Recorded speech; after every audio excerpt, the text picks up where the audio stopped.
Отново ще се видим с шоуто на Слави. Благодаря ви и лека нощ. Да се разбереме, като та фраснат да изпищиш. Да ме дразниш.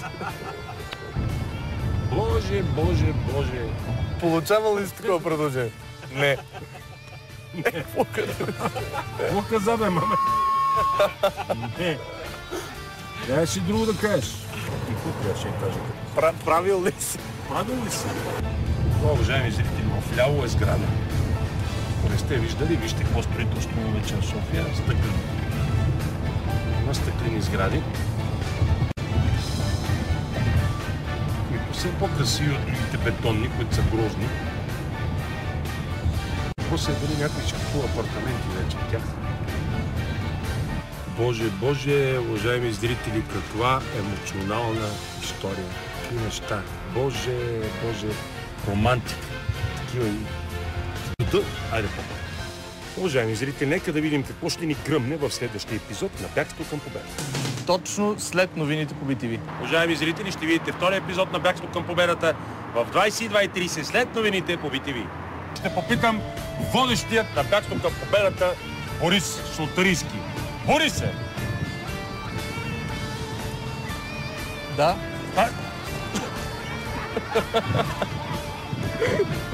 Айде пак. Хайдутин гей! Не съм виждал хайдутско хоро и не искам да участвам в него. Изправо, хайдутското хоро крие хайдутски изненади. Нищо, въпреки това... Ще снимаме 2 часа тук заради тебе, защото си едно врачанско. Ти каза хайдутско хоро. Хайдутско ми какво да направя? Хайдутско, казал съм. Хайдутско. 2 часа заради тебе ще снимаме. Айде пак. Хайдутско. Ти каза хайдутско.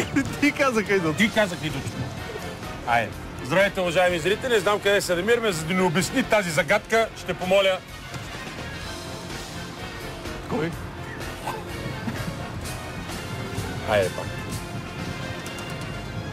Айде пак. Бягство към победата. Хора.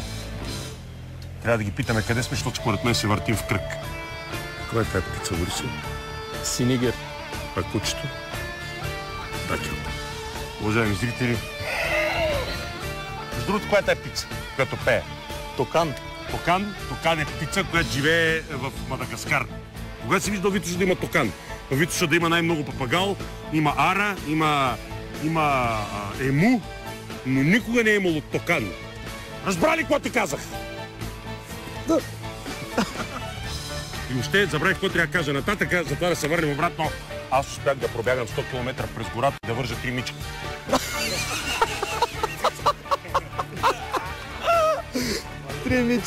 Аз през този половин час успях да пробягам, да проявам.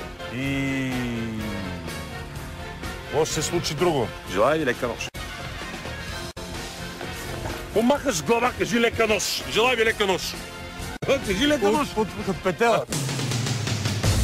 Когато се запознахме с него преди много години, той ме попита как? Как се казваш? И какво следва от това? Хайде! Лигловче, ще умрем от що тук! Вие, въпреки че сте певец... Стига бе, Лигло! 100 пъти певец! Що каза? Ти си певец, главно пъс, малко па... Какво става сега по-нататък? По-нататък... забравих. Браво! Как продължава нашия епизод? Напълно неочаквано, между другото... Следва испанският комедиен сериал «Моите мили съседи». Останете с програмата на BTV. Чакай да те снимат! Ще ги влясна. Просто го обърни, ето така.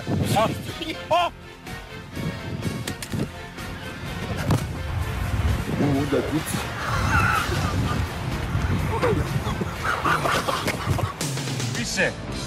Да. Не издържам повече. Няма да, няма не. Пия вече трудно-мрудно. Пия вече 5 чай от куркума. Кажи ми какво става. Хайде пак. Борисе. Да. Защо ти днес, моето момче, не иска? Не изглеждаш като робот. Това щях да кажа. Хайде пак. Като зациклим на началото и така се получава. Здравейте. Радвам се. Какво се радвам? Ма какво се радвам? Защото днес ми изглеждаш малко. Ти казах, здравей! Айде от начало. Аре, ще се срещнем с един футболист от златното поколение на САЩ 94-та, който... Айде от начало. Мрън. Айде. Пак. Мрън. Ти сбърка. Сбърках, защото къде не сбърках? Аз никога не греша.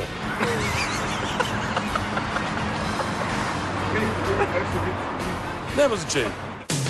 На кого е нужна китара без струни, закъсняла нежност, племенни думи? На кого е нужна нощта без звездите, въглен вместо огън, плачат на жените, ветрове? Ау, не е добре. Никак. Въобще куплета пеете съвсем друго нещо. Не е само друга мелодия, ами друг ритъм. Всички детелини, многобройни сте, но само с 3 листа. Имате нужда да го изрепетирате, защото не е добре. Иначе като хореография, супер. Опа, внимай. Направите ли го? Не. Айде, ще. 3, 4. Ветрове гонят ме през нощните клади, А душата ти раздират, без пощада душата ми млада.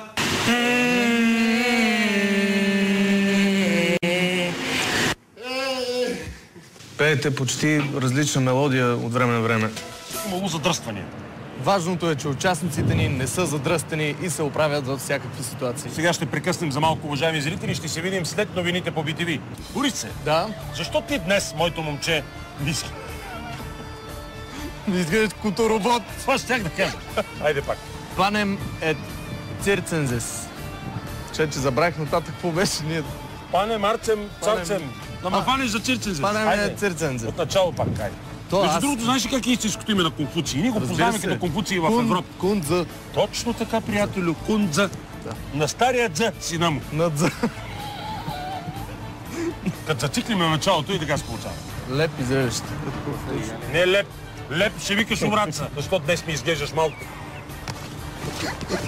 Че казах, здравей. Здравей. Какво? Майка да забрави. Веди, ве. Айде бе, аз помня за една секунда, ти трябва да го учиш 2 часа. Знаеш как ги довиждане на китайски? Койо? Довиждане, не койо, целенин. А знаеш как е приятел? Махни! Пъньо. Пъньо, ти си като робот. Айде. Кажи кратко какво ще се случи от тук нататък. Ще има пляскане на педали. Моля! При това с силно състезателен изразен елемент. Нека да Силно гледам. изразен състезателен елемент. Силно изразен какво? Който пляска най-силно печели. Става по-голям педал. Айде пак.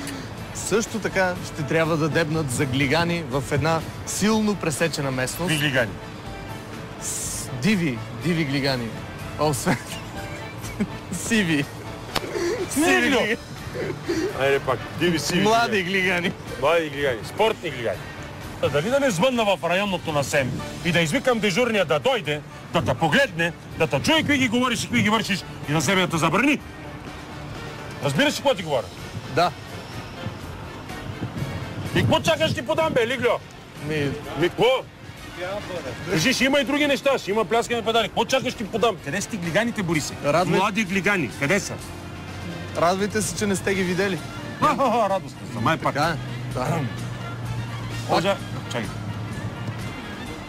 От, От мен. Уважаеми зрители, така е.